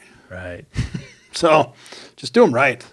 Yeah. We're anatomically we're meant to keep our hands in tight when we're pressing. Right. So let's go back to the bench press real quick. Where do the elbows need to be? Tight in? 45 45. Okay. in, but not necessarily. Some people over exaggerate and like pinch them into their ribs. Right. So just kind of like this. That's wrong. Yeah. So slightly flared out, Okay. but not like this. Right. Yep. Yeah. Even just doing that, I can feel it. Yep. The shoulders. Yeah. So now put Right. 300 pounds on Yeah, that. you couldn't do it. No. And plus, or if you do, it's going to cause repetitive motion injury. Right. Okay. So back to the squat. Yes. Okay. So what it says here is it's one of the primary compound exercises, meaning that you use more than one joint to perform the exercise. Okay. That's how they define it. Use more than one joint. Sure. That makes sense. Yeah, because you're bending at the waist and your knees are going, a lot more than multiple. One thing that's joint worth movement. mentioning too, and I always forget about this part, but spine the importance of a neutral spine Yeah. can't be overstated. Okay. So I see. So when we were kids, So you don't want to be arching your back or hunching over. or looking up. Okay. That's the part I'm worried about the most. So when we were kids, we'd always be in high school and we'd squat. We'd always be told to look up, pick a spot on the wall, and stare at that spot. A high spot. Yeah, Oh, okay. and that's wrong. Really? Yep, So when you're squatting, where should you be looking? probably about straight ahead. Like look at her. She's looking at the floor. I don't know Yep. if it's just for the picture. But No, it's not. Because look at because her back, she's trying to keep her. and I can't head in tell line from with the her- side. Yes, she is. She's keeping her head in line with her spine. Yep. So, and if she's bent over and looked up, then that would make that not in alignment anymore. Correct. Okay, so you want to But keep. I can't tell what kind of angle she's at. But Yeah. Well, and let's look at. Okay, Anything your wild child does, Pampers Cruisers 360 Fit. shut up, you. that segment was sponsored by Pampers Cruisers 360 Fit. Get them where Pampers are sold. Classic. Okay, so let's talk about what muscles it activates. Go away videos. God, websites. Are All the of worst. them. Yeah, it says Squat is a whole body workout. it places significant strain on the quads, hamstrings, glutes, making it one of the greatest bang for your buck exercises known to man. It also strengthens the joints, ligaments, and tendons around the knees and hips. Well, it's a great leg builder. The squat can also boost your performance in other ways. Aside from the target muscle groups, the back squat also requires sufficient ankle stability in order to drive through the heels, core stability to maintain the weight you lift, and impressive shoulder mobility and trap activation to keep the barbell under control. That's crazy. Oh, here, another one. It says, since the move works so much of your body, performing it burns a heck of a lot of calories, aiding your weight loss pursuits. It also boosts your natural production of testosterone and growth hormones. That last sentence right there, when I'm working with That's nutrition crazy. people, they're like, what should I do for working out? My answer is always lift heavy shit. Right. And you don't think of the squat as a particularly vanity or aesthetic production. Or total body. Right. You know why it's never, people don't think of it as So total I just body? think it's going to be just quads. Because they're doing it that way. They're Right. doing it Oh, wrong. okay. Right. They're doing it, they're falling forward and they're quad dominant, they call it. But if you're engaging all the muscle groups we just talked about Correctly. and bent over the proper amount Yep. and don't have your head tilted, or if your head is in alignment with your spine and you're tight. One thing you mentioned too was you're actively Trying to- you're not just balancing the bar. You're holding the bar Like down. I see some people squatting and they have like two fingers Yeah, on like the it's bar. just resting. Yeah. Like the J cups. Yep. But you're saying clamp it, try to pull it down. Pull it down. Like Pull you're it trying tight. to bend it. Yep. Keep everything just down tight. When I Yeah, because have that increases that time under tension, right? And it activates Yep. more muscle and groups. it protects you. Yeah, because then it's going to be more stable because it's all one unit. It's not something that's just rolling off you, It's not a canoe. right? Wow. Can't be just floppy canoe that could flip flop either way and dump you in the water. But people Floppy are like, canoe. It sounds like an old prospector's nickname. it is. But what people don't understand, I didn't, you don't until you do, Yep. is the point. And it's like, I've been squatting like that guy. He's been squatting that weight forever. He does fine. I don't need to do all this locking down and securing and setting my midline. And yeah, not with 135. Right, but if you want to increase your weight yes. and progressive overload, you have to Yes. figure out the form. Exactly. And then if you keep getting stronger and stronger and stronger from a canoe, Yep. someday you're going to go, I'm going to squat 425 this weekend. Not from a fucking canoe, you're not. Right. Because you're going to get tipped over. Oh shit. Yeah, it's just physics at that point. Right. Yeah, I mean you can. Wow. Yeah, if you watch any of these powerlifter guys, I mean, it's crazy. They're Like, look at that guy, and that people listening can't see it, but Yep. he's me. I mean, besides the huge muscles, he's got, look at the left foot flailed out more than the other one. So you're Mine's horrible. flare. Yep. Just that my left or right, just flares out bad. Oh, see here it says before you lower into the squat, pick a point on the wall in front of you and focus on it. Keep looking at that point as you lower, then drive back up. This will help you avoid dropping your chin towards your chest, which encourages unhelpful movement in your upper spine You know why? that will cause you to hunch forward. You know what the cue there is? Where your eyes go, the bar goes. Oh, okay. So and also don't hunch forward. You're right. Okay. Yeah, there's all kinds of tips, and I'll put these. That's the front squat. Yeah, there's all kinds of variations. The front squat, like the goblet squat there, Yeah. completely different exercise than the back squat. Yeah, and there's like You'll 20, feel different. 20 different variations. Yep. So, but we're just talking about the 5 big ones. So Well, the yeah. back squat is the big one. Anything else to say on the squat? Amazing results from a seemingly simple movement, but I think it's could way be very- underrated. way underrated, Very but can underrated. be very dangerous. Yeah.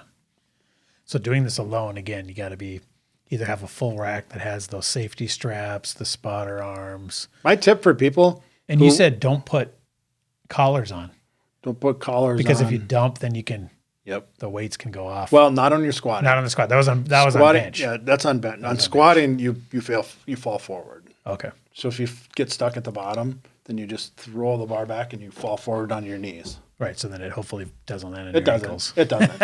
No. I know that's the fear. Yeah. Right. But that's funny because in CrossFit, in the good CrossFit gyms, you're they'll gonna actually- fail. For sure. If, because if you don't, you're not getting better. yeah. If you're progressing on weight, you're gonna hit weights you can't do. Yep. So the good CrossFit gyms, they actually practice bailing out. Oh, yeah. Yep. That makes sense. Because I mean, failure is a guarantee if you're Right. doing it right. Right. If you're not pushing yourself hard enough. Exactly. So what I encourage everyone at home, if you say, you know what, if this just gave you the itch to squat, just do air squats. Yeah. Just do air squats. That air squats are surprisingly effective They for are. if somebody's never squatted. You think, well, I'm just bending Squatting down and standing up. Yeah, without any weight, no bar, no nothing. nothing. No, do 300 and get Yeah. back to me. Well, do 20 for most people. Yeah. I mean, it's going to be tough. Yep. At least you get used to feeling what it feels like to activate those muscles. All right, next lift, the deadlift. Now, this is one we're talking about that strongman. Oberst basically said that athletes don't do the deadlift because it's the risk to reward ratio is bad. And, unless you're trying to win competitions deadlifting, he didn't recommend it. So, and I know Because he hurt his back. yeah, and there's lots of opinions on all this stuff, and that's kind of how you feel about the bent over row, which we're going to talk about. Which is the deadlift. pretty much Just yeah. halfway up and Yeah, then you stop exactly. and then start Yeah. lifting it. Right, exactly. So the risk of lower back injury is high on this one. So form is that much more important. Yep. So deadlift is basically just walking up to a barbell and lifting it till you're in erect standing position. You've been planning that, saving that just all thought- week. No, haven't I you? just thought of it. Come on. I did. You did? I did. God, no, then it's kind of funny. It was sad and pathetic if you had been thinking about it all week. So again, another seemingly incredibly simple exercise. That can go sideways. just pick that up. Just go pick that up. Yep.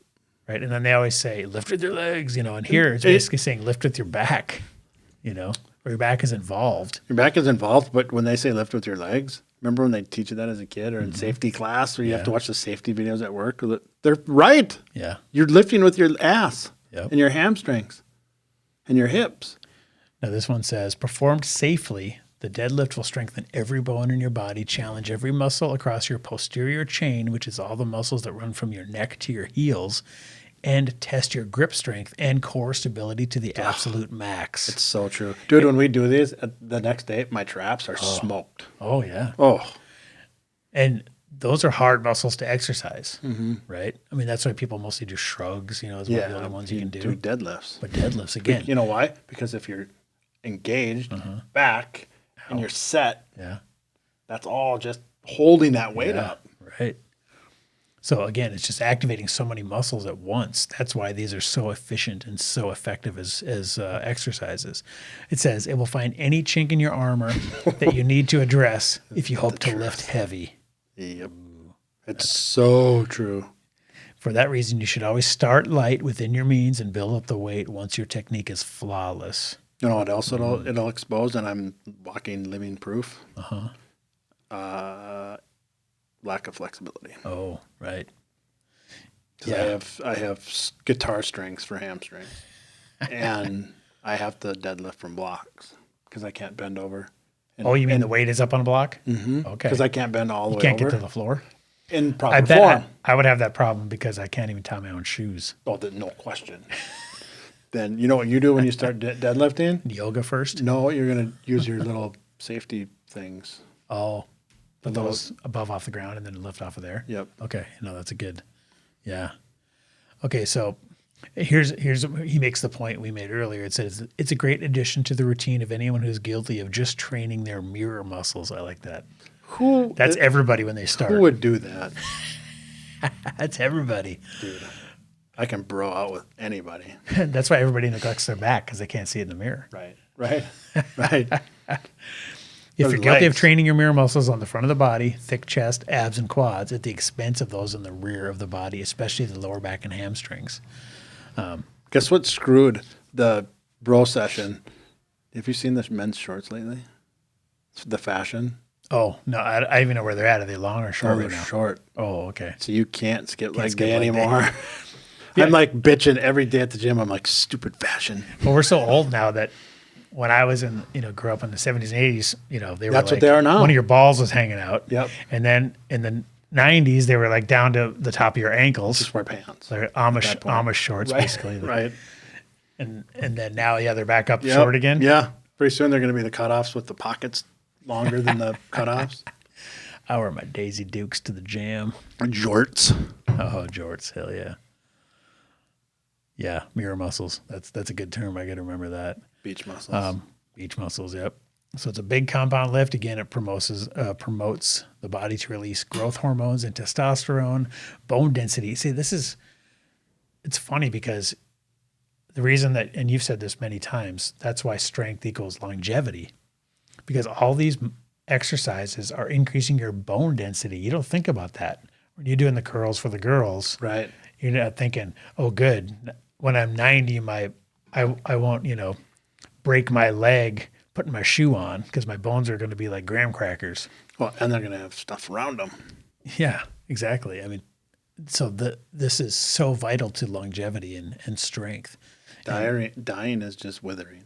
Yeah, and you don't think about that when you're, that these exercises are actually increasing the strength of your bones. I mean, you're just focused on the muscles, Right. So that's a whole another side benefit we didn't even think of. So let's get into the deadlift, some of the form. So you walk up to the bar. Now, do you? See, his head's up. It shouldn't be. He just wants to look pretty for the camera. He should be looking at 3 feet in front of him. So head again, keeping your head in line with the keeping that spine. neutral spine. So if you got like what degree is your back usually when you're going down for 45, the proper 45? maybe, So yeah. that means your eyes, you're going to be looking at a spot out in front of you. 3 feet in front of you. Okay. 3 feet's everyone picks further, so it's probably closer to 5. I remember one thing you said the other day when we were recording these was basically you don't want the bar out in front of you at all. You want it as No. close to your body as possible. Follow your legs, shave your legs. And that's just pure because of leverage reasons. Just Yeah. like if you can't hold a beer stein out, it's one of the hardest things to do. Yeah. The further out the bar is from you, the harder it's going to be to lift. And the more damage it's going to do. It to shifts. your lower back. Yep. So you walk up, how far apart should your feet be, you think? Athletic position. So like So shoulder width, maybe a little more than like I shoulder said, width. if you're a shortstop. or Depends. something. Yeah. If you're playing a position or point guard or whatever feels comfortable. Probably be a little narrow from there. Okay. And then for your grip on the bar, you just put your thumbs on your hips and then just go down. Okay. And then your back's at a 45. And one thing you said too is now let's talk about the grip. I've seen some people grab both hands overhand. I've seen or people do mixed. Yep. And the claim is that mixed can lift heavier, but you don't For want 100%. You always want to switch because you don't want to develop a giant forearm over here and Sure. then neglect this It one. creates torque with the bar. So yeah, it helps. It makes if you did really heavy, you'd be like, I get it. So then you got to remember to switch hands. So you don't. I never do, but So which way do you typically deadlift? Okay. left over when I'm left-handed. Okay. So then you jack it with your right hand so to make sure that it evens it out. No, I just lift other weights. I do farmer's carry. That's what you call it? Yeah. So yeah, the grip thing, when I'm watching videos on this, a lot of people are using the mixed grip, I guess, because if it's more effective, makes sense. It works. Yeah, You exactly. can definitely hold on to the bar. And then one thing you said was to, what you call it, shave the legs. Shave your legs. So basically the bar is like, and this is one thing Eddie Hall mentioned, he always has bleeding shins. So do I. Every time he does these Yep. competition, world record deadlifts, because he's literally dragging the bar against his shin. Because you're not going like you're going. Yeah, and you're using that leverage of your entire, all these muscle groups. Yes, you're pushing through the floor. You're not standing up. Right, because standing up would be like, I'm just going to use my lower back to lift this. Yep. And that's where you get into trouble and you're Yep. not as strong. That's the weakest muscles you Right. got practically. Yep. Okay, here it says keep your eyes fixed on a spot about 2 to 3 meters ahead of your feet. Focus on keeping your. Oh, here it says keeping your chin. See Up. his picture on the bottom though. Keep your head in the best position. Oh, yep. Yeah. Now Yeah. he's. So he's just in line. Yep. Yep. Makes sense. Yep. So again, this is one that's super, super important. When you think of form, To get the form GBT. When you think of form, just think of standing there. What position? If you're standing there, if somebody says just stand there and be comfortable. Yeah. What position is your neck and your head and your back end? It's all in alignment. Right. Yeah. It's in a straight line. That's why, like, when kids talk about text neck, when they're that staring at their phones. Tech necks. Yeah, they're staring at Neck. their phones. That's because it's out of alignment. I got bad tech neck. And for every, I saw some stats somewhere, I forget, but for every inch that you're, off It's like so of many vertical, pounds. it's like so many extra pounds on your neck. Yeah, so that leverage thing is huge. If I'm watching TV, I'll roll a pillow up underneath my neck and I'll just lay like that. Yeah. Because Exactly. that 20 minutes totally counters the 16 hours that I'm looking down. Now, again, on the deadlift, there's a ton of variations. The Romanian, the snatch grip deadlift, trap bar deadlift, deficit deadlift. That's where you Fuck actually off with that deficit show off. sumo. That's just a wider stance. Should have super wide and your hands close in together. Rack. Oh, here's the one you told me to do, the rack pull. So you put Yep. it on the spotter arm. So so he's you doing don't that have to exact bend thing. over. Yep, makes sense. Single leg with Find dumbbells. that range of motion of normal deadlift. See what he said and that says in the paragraph? What's that? If you find the range of motion of normal deadlifts too strenuous, start with the barbell raised on blocks or a rack. Yep.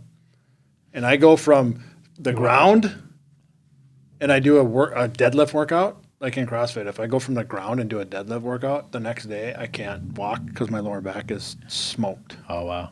blown up. Yeah. From the rack, hamstrings. Okay. So it tells you which muscles it's activating. Yep. And so, so deadlift is one of these really, really crucial ones to get the form right. The single leg Romanian deadlift, that's my favorite. Now, do you do that with dumbbells? Yeah, I do it with one kettlebell Oh, okay. Yeah. in the opposite hand. Yeah. So you there's- see where he's got two? Yep. I would just have one in that position In right this there. I'd hand. have one. No, yeah, no. If you, whichever leg you have up, you got one on the other hand. Yes. Okay. Yep. So I would have sense, yep. the left one in my left hand, and then go back with my right leg. Yep. Yeah. There's all kinds of variations. So Scrape your shins. one thing he says, talk about, he says there's- go shoeless. You maintain really good contact with the ground. 1,000,000%. And you Squats too. You take your shoes off. Yeah. And this is another thing when you're thinking about where you're going to be doing this if you have a home gym or whatever, you need to think about the floor. Oh yeah. Because like a lot of, I have these kind of squishy rubber tiles and I'm hearing that that's not the best. Like a lot of guys build deadlift platforms where it's almost like plywood. And sure. then they put some padding on the side. So if they end up dropping, then the weights can hit the padding, but they want a solid surface for their feet.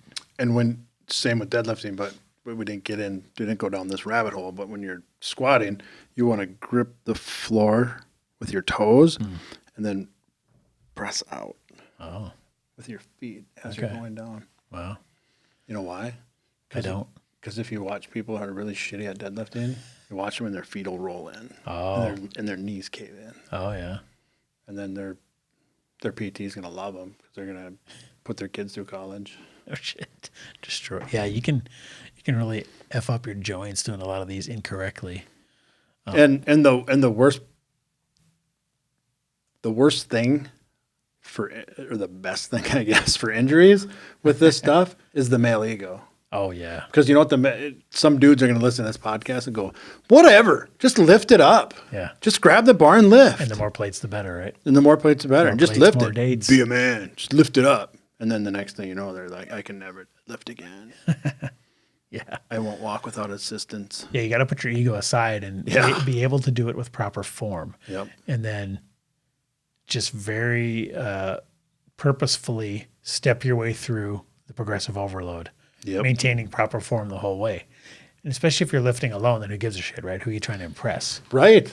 You want to do it properly. But even if you're at a gym and, somebody down the way is lifting way more plates than you, who gives a shit? Yep. You just got to Block it out. do your- your own thing and you do do what you. knows best. All right, the next lift is called the bent over row, the barbell row, bent over row, barbell bent over row. It's got a few names, but this is one It's that all bullshit. you don't like. No. Now, is the reason because Look what he's doing on the left side. What does that look like? looks like half a deadlift. Okay, so just do deadlifts. And then on the right side, what does it look like he's doing? Like a lat pull. So just do lat pulls. Or just do pull-ups. It's such a bullshit hybrid of the both of it. I get it if you're training super explosive and there could be a purpose built in. Right. But for the average gym goer, Joe Cubicle, as we like to call him, Yep. skip it. So this one, you don't like the risk to reward ratio No. for injury. No, it's 10 times what Robert Oberst said about the deadlift. Okay. Because it's a deadlift bent over in the most vulnerable position possible. Right. If that weight pendulums out in front of you at all, now all the stress is on your back. Right. Yeah, because really what you're trying to engage with this is the lats, right? Well, and the ass. And the biceps. And the biceps, the lats, the ass, and the hamstrings. So why and bring all that other shit into it? Right. Just do deadlifts and then do pull-ups. So if you were going to replace this one, you would say do the lat pulls, like a cable one. I would say do pull-ups in the rawest sense. Okay. If we're talking, So just a straight OG pull-up is a good yep, substitute for this. yep, and then with less just your injury. grip, it's the same as he has it on the bar. Okay. You know, the shoulder a little wider than shoulder width. Yep. You know, pronated, not supinated. Yep. Sorry, no offense. That means hands out, not hands facing you. Correct. Not that, which is a chin up. Right. And I feel attacked because that's what I've been doing. You know how you remember the pronated, supinated? I do. How? Oh, well, I mean, I remember what they are, but just because I remember. But Oh. Pronated, supinated. If someone were to give you soup, how would you be able to hold it? okay. Supinated. That's a good mnemonic device. Nah, I need them. I'm stupid. I like that. So I wouldn't get through any type of school or training or Without mnemonic devices. No, I have to. Well, let's just talk, since it's one of the big 5 lifts, let's talk about if somebody wants to do this, how I'm to just going to pout. You can talk about it how if to you do it want. safely. So, even regular gym goers will generally focus on more glamorous muscles and spurn the opportunity to address the stress and strain a desk-bound lifestyle can place on your back. So basically saying people ignore the back, and this is a good exercise for the back. That's the benefits. Sure. The problem, your shoulders internally rotate, and this will result in tight pecs and a stiff neck. This often leads to a weakness in the lower back, at best causing pain and discomfort, at worst risking serious injury. Okay, so the solution is obvious. Place greater emphasis on your back training. Step forward, the bent over row. So they're acting like this is the panacea for all that. Sure. And I get that.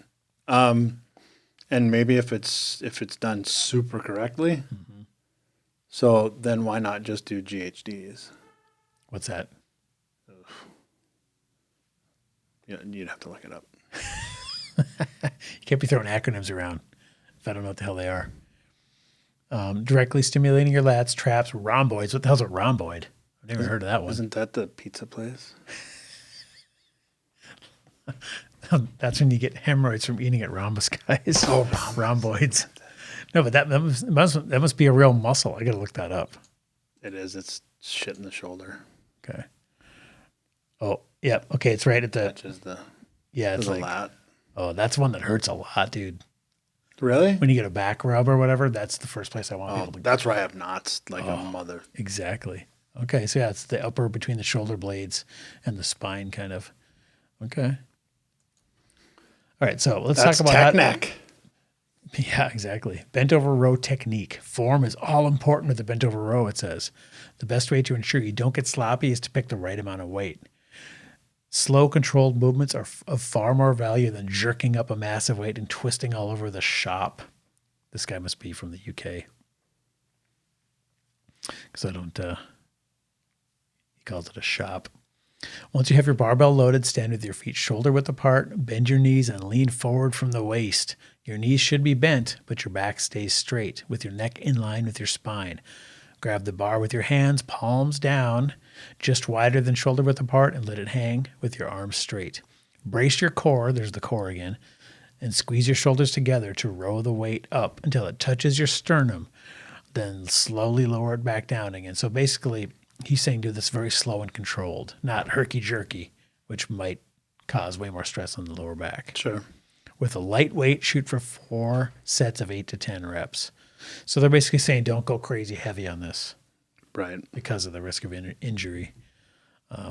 Plus, if you get... But then how do you progressively overload, right? It's hard for a noob, as you like to call them, to... Remember when I said prepare for that punch? Yeah. Now prepare for that punch. Don't let it out and breathe. And while you're bent over and remembering to keep your head in alignment. And it's a lot of shit to remember. Just don't do them. So Dewey's recommendation is skip this one. This one's dumb.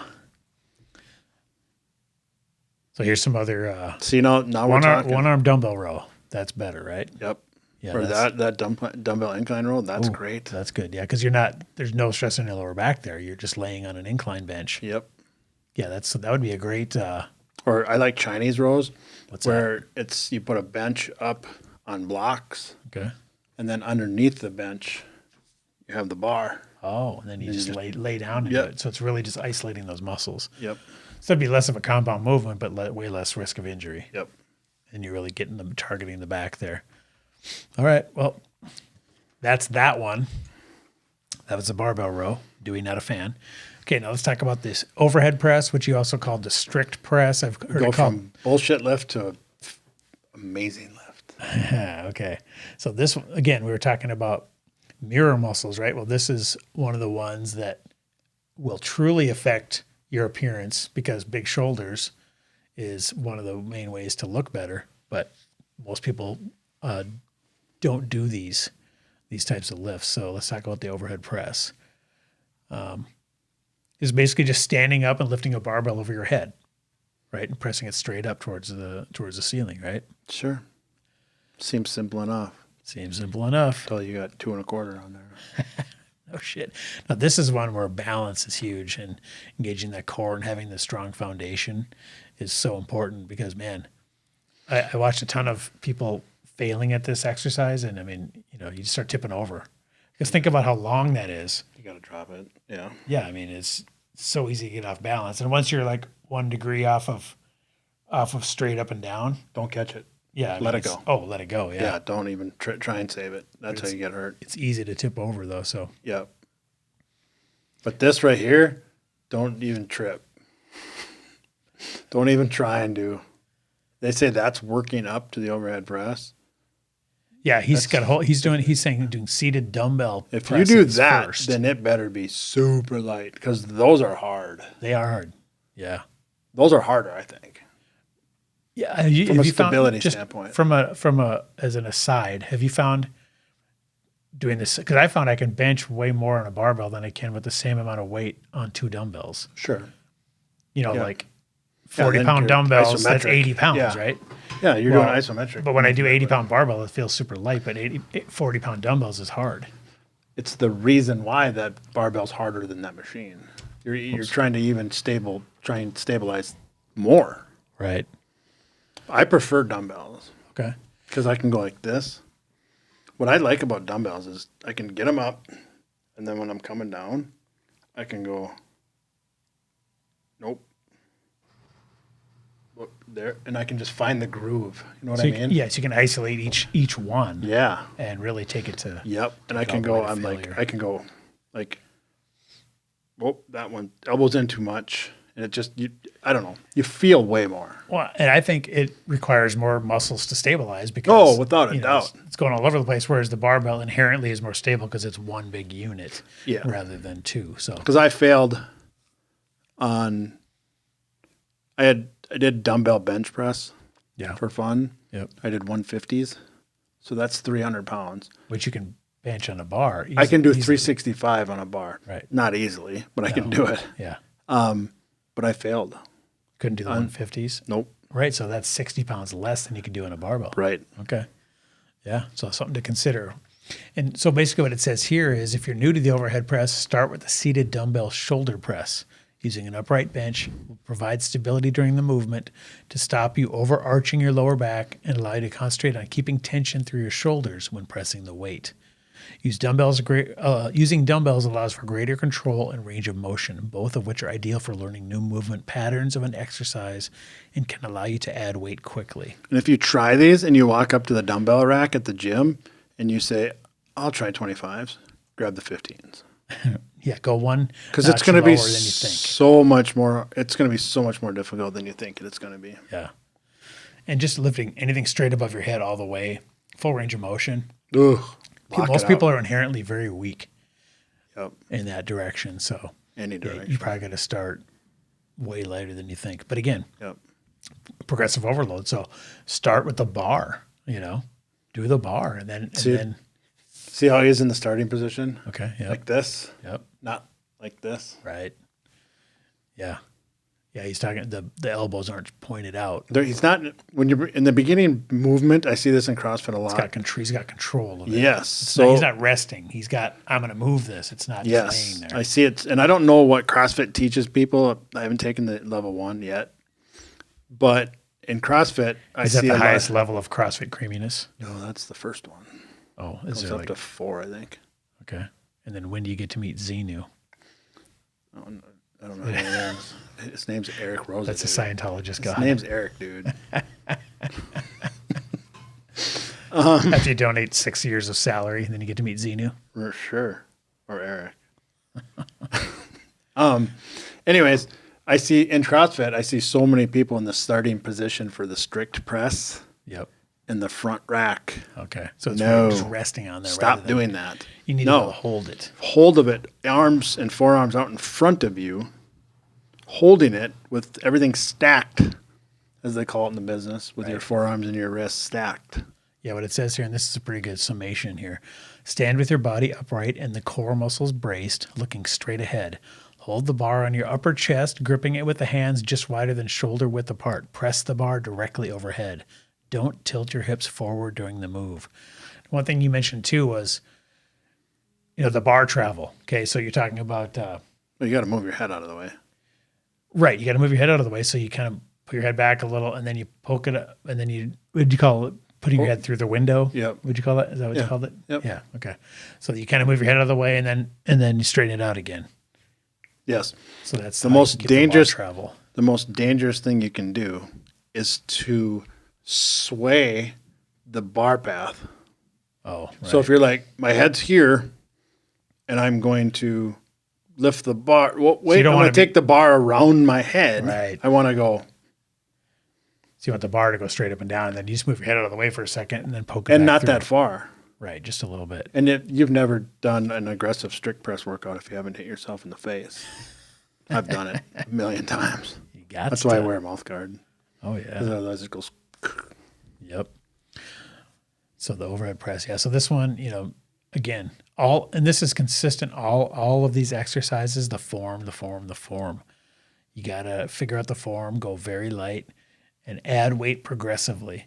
Because if you add, 5-10 pounds every workout, you're gonna get to your max like pretty quick, and then it's maybe a few weeks at that, or few weeks at a certain weight, then you're progressing every time. But you got to keep pushing. Dude, then the world is your oyster.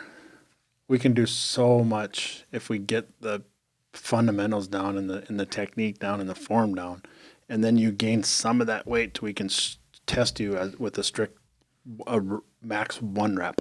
Right. Once we get your 1 rep down, now we can work off of percentages of that 1 rep. So put aside your ego is what you're saying, and don't just try to, because you hear all these people throw out, like you just threw out the 365 bench, so then people hear this and they go, well, if I can only bench 120, then I suck. Right. So here's the difference. Here's where you got to set the ego aside. My 1 rep lifetime max is 365. Yep. So with lots of training and working on it, I actually built up and I bench pressed 365 pounds one time. And after years of training. After years. Yeah. And if I went into,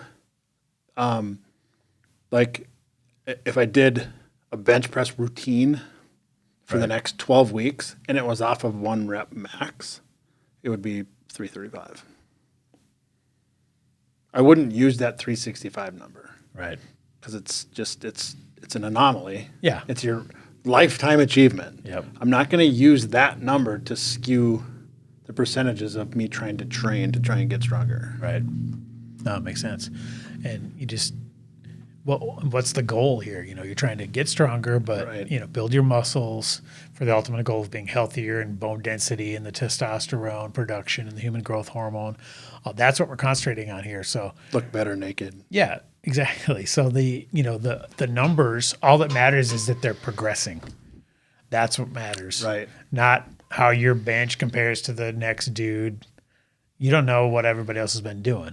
Right. And- And it's where you're at in your journey. Plus, people lie about that shit. Right, exactly. People where you're at in your guarantee journey. Right, exactly. Where people are at in their journey, it doesn't matter. Like me, I'd use Yeah. 335 right now. I wouldn't Right. use 365. Yeah, what do you care if I'd somebody get else can fucking- bench 400?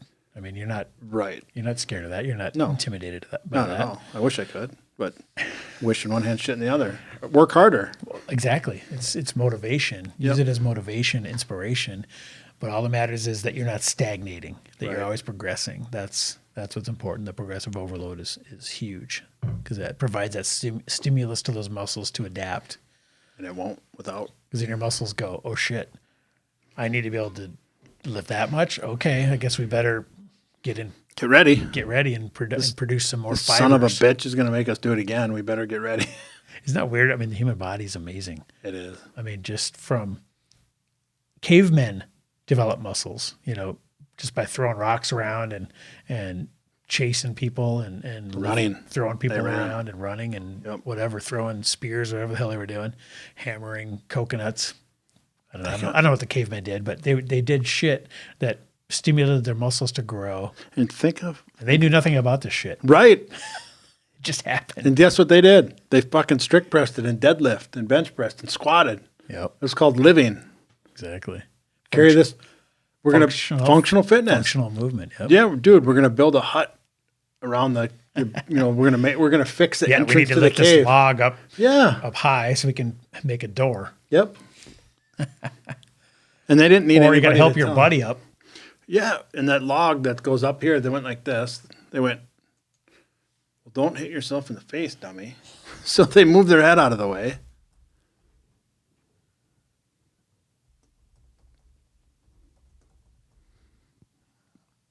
Oh, speaking of this, have you heard the story of Milo of Croton? It's pronounced crouton. Go ahead. Croton.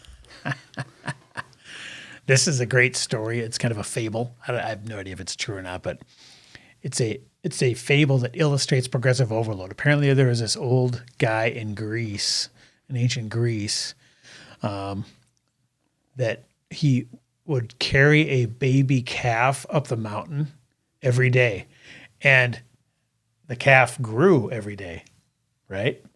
So he would carry this calf like up and down the mountain every day. And the calf grew, so it was progressive overload by definition because the calf was heavier every day because cows grow, right? So the story. Okay, let's see. Did he eat it? I'm sure he did, yeah. But I hope so. I know this is kind of a crappy. Okay, it says Milo of Croton was a 6-time Olympic champion who lived in the 6th century BC. As a young man, Milo is reported to have gained his tremendous strength by carrying a calf on his shoulders each day for 4 years until it grew into a massive bull. As the young calf grew, so did Milo's strength. This story represents the first principle of strength training, the principle of progressive overload. Who knows if that's a bullshit fable or whatever, but it's pretty ingenious to think about it. Because you know that a goat, calf, whatever, it's going to get heavier every day because they're growing at a crazy pace. So, rather than, he didn't have dumbbells, add plates to the dumbbell back in the 6th century BC. Good stuff. I can just picture the calf, like, getting used to it. Like, hey, we're going to do our walk? Let's go, bro. Yeah, we're going to do our walk today. Of course, the calf got really fat and lazy because he's got carried everywhere. Right. And then fattened him up. Then he had juicy ribeyes. Yeah, that's right. Oh, shit. Okay, guys. Well, that was the big 5 lifts. So Fun. man, I mean, you could just do we're going to, like I said, we're going to do probably multiple episodes on just how to program workouts and all that kind of stuff. But Well, and then we're going to talk about scaling them. if somebody just did from bench to push-ups. Oh, right. Exactly. Yeah. I mean, there's so many variations, but I bet if somebody just did these big 5 lifts 3 times a week, I mean, that's not a bad place to start, right? No. Except for switch out the barbell rows, Yeah. Yeah. Their life is going to be significantly better in 3 months. Yeah, exactly. I mean, it's The the amount of muscles and bone density and muscle groups you'd affect just by doing these 3 times a week. And it wouldn't take that long because you're exercising so many muscles at once with each of these lifts because of the compound nature of them. It's a very effective, efficient way to work out. Right. I don't know I'm sure you've seen this more than me because I don't go to a gym, but you see the guys doing like 18 different variations of every exercise. They're in there for like 3 hours, And they're bodybuilders. Yeah. I mean, It's all about hypertrophy. They don't really care about the yeah, longevity or the lifestyle or the just quality of life thing. Yeah. They're just being aesthetically better. working on the muscles or whatever. But I mean, I'm looking for efficiency, right? I don't want my workouts to take forever. I want to get optimal results in the shortest time as possible. Right. So, and it's kind of tongue in cheek, but people often ask, well, what are you training for? Life. yeah. Life. I don't wanna be kid falls off the boat, or there's a house fire, or you got to climb up to the second window. House fires don't happen. Yeah, right. Everybody knows that, especially the day after Christmas. Well, and plus, I just don't want to be a weak, old, frail motherfucker. right. I mean, there's nothing more pitiful than that. You see somebody, creeping along with a walker, and you know that they didn't have to be there. I mean, and this is a broad generalization, Sure. obviously. I mean, Everyone has Father unique Time's circumstances. undefeated. Yeah, exactly. I mean, So Eminem's the only one to beat him. right. But I want to give myself the best odds to be the least frail I can possibly be and have, what's that saying? They call it, it's not, life or longevity or, like the age of death. It's your health span, not lifespan. Right. Yeah, it doesn't matter if you. I don't care if I make it to 105. Yourself. Right. Yeah, if you're in a bed for the last 20, Right. progressively declining, Right. I want to have the longest health span possible, not just lifespan. And I'm going to give myself one of these. Yeah. I love it. All right. Well, let's get into You're not. Let's change. We got to change that jingle. I'm going to sing it. grab the tape. I had another stall week. You did? Yes. I'm hovering right around 172. Pretty much. I mean, it was just like Find a new play-by-play guy. I'm going to stick with shit. you have to, as you like the curve, you get the easy gains in the beginning. The noobs. Oh, dude. The honeymoon. The Everyone loves the newbie games. it's more and more strict. But I feel like my body comp. I smell like Old Spice. Thank you. That wasn't a compliment. That's my wife. Shit, what's wrong with her? She doesn't like Old Spice. 36. Yeah, son of a bitch. All right, that sucked. Back it up another half inch. Way to go, chubby. This is a in-body done on Monday, and we're not even going to fucking talk. this is a marathon, not a sprint. You mean bastard. Marathon, not a sprint. Guess what I just did? I went back to the starting line. Yeah, I'm fucking pissed. We'll talk about that some other time. Yes, I want to hear all. You should bring that in, and we'll talk about it. So, anyways, down 22.6 pounds. Yeah, my waist is hovering. Whoops, 36, not 26. I wish. So, I need to go get another hydrostatic scan though, because I feel like. I will tell this story about my in-body, though. Okay. I know we don't have much time. We're running No, out of no, time. that's fine. Let's hear it. We're getting long again. All right. We're going to be Rogan here pretty soon without the listeners. So I'm at the doctor on Monday for my 6 month. I go in every 6 months, lipids, Yep. all that bullshit. Not bullshit. Everyone should do that. Yes. That's a show idea. We're going to do that soon. We're going to have Carlos in. And he Yeah. agreed to come in and talk about Awesome. what tests men need to get. That's for you, Trent. So anyways, I said, I go to the nurse. I want an in-body. I get them every 6 months. I want my in-body. She's like, oh, okay. Well, let's just go back to the room and whatever. I'm just like, she's blowing me off. Whatever, I'll ask the doc. So me and the doc sit in there and we bullshit for a long time. And he goes, anything else? I said, yes, I want an in-body. And he goes, all right. I said, I asked her like 3 times walking down here. Why are they resisting? I don't get it. I'm going there. Okay. So what's going through your head was going through mine at the time. Right. And I'm like, Doc, I want to get an in-body. And I go, and she blew me off. Like, not only did she blow me the off. machine broke or what? Yeah. Not only did she blow me off and try and change the subject, she tried to push whole food plant-based bullshit on me. Oh, God. And she goes, you need to watch Game Changers. I said, I watched it 6. She said that? Yep. And I said, I watched it 6 times, honey. It's all Hollywood production bullshit. And she got up and walked out. But anyways. Well, let's just stop on that for a minute. That angers me that they're promoting that shit. She's a health provider. It's personal. She's not promoting it. My doc is the who has this kid's the shrine to his son in his office. Yeah. In his room, and it's all swimming state championships. And he was 17 years old and he's completely fat adapted. Right, but so how many people a day is she telling to watch Game Changers? You should try whole food. I don't care. Tell him as many as you want. I know, but that's just indicative of. We just have more people to talk to. That just I was like, whoa, that's not what you want them saying. Right. I know what you're saying. Yeah. But I could tell she was, let's say, passionate about it. So I just let it go. They always are. Because we would have started throwing punches. So I go. Should have worked your balls like a speed bag. I like my chances. But I go, Doc, she fucking blew me off like 3 times. What's going on? And he goes, she doesn't know how to use it. And I go, what? And he goes, neither do I. He goes, goddamn $20,000 in-body scan, and nobody knows how to use it. And I said, I do.